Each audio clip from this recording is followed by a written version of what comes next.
ஏன்னா நான் எதுவுமே இல்லாமல் எங்கள் மாமியார், நான், எங்கள் மச்சினர், எங்கள்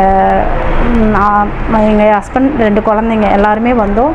ஒரு 2000 ரூபாய் வாடகைக்கு இருந்தோம். என் ஹஸ்பண்ட் வந்து வேலை தேடி அலைஞ்சிட்டு இருந்தாங்க, மாமனாரும் வேலை தேடி அலைஞ்சிட்டு இருந்தாங்க. எல்லோரும் ஒரே ஒரு 2000 உடைய வீட்டில், சின்ன வீட்டில் இருந்தோம்.